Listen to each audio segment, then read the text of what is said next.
We can now cross to journalist Thierry Meyssan. He's founder and chairman of online newspaper The Voltaire Network. He is in the Rixos Hotel. Thanks very much indeed for joining us there on the phone. Now, we've just been talking to a journalist who's staying in the same hotel as you. He was saying he feared for his life. He felt threatened and very much in danger. What is the situation from your point of view?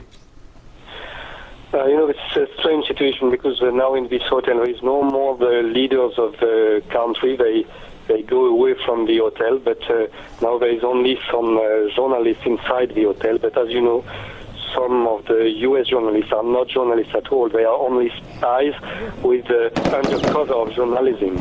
So these people try to kill the others inside the hotel. Now the hotel is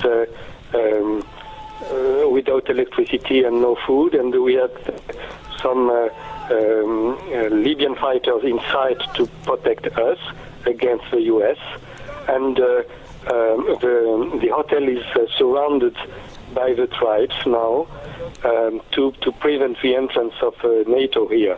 But NATO lose a lot of ground today, especially this afternoon. There was a big counteroffensive from the royal forces, and they ousted the rebels from a great part of the town.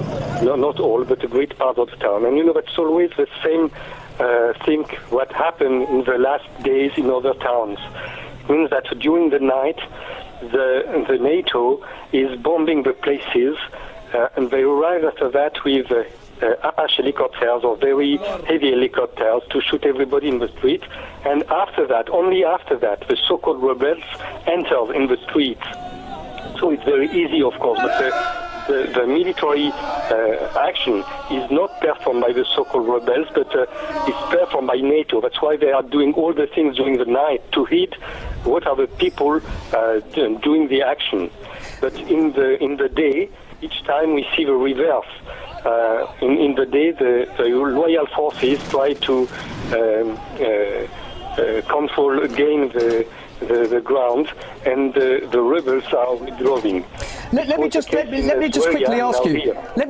ask you. It's you, the journalists, who are providing us with the first-hand accounts and the news of what's happening there in Tripoli. You say you're under threat, and you're talking about spies being there in the hotel. Are they, just to make it clear, representing Gaddafi's loyalists, or are you concerned about NTC rebels infiltrating the hotel and being there?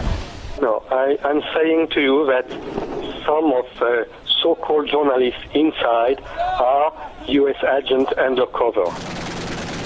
And what are you saying to them then? I mean, clearly if they're in the same hotel as you, are you asking them what they're doing there and trying to identify who they are and what their mission is as such? Everybody knows everybody in this story. This is very strange. And now the hotel is cut in two different parts. So why do you, if they're American CIA agents, why do you feel threatened then? I will not explain you all the details now, but the security shows us a lot of papers from these people. Some are from CIA and MI6. And just briefly and finally, Thierry, it's not all over yet, clearly, in Tripoli. What do you anticipate tonight? Just briefly, what can you, from the sources you're talking to, anticipate happening next? Just briefly. Yes, I think it could be another very, very big fight like last night. Last night it was a tremendous fight.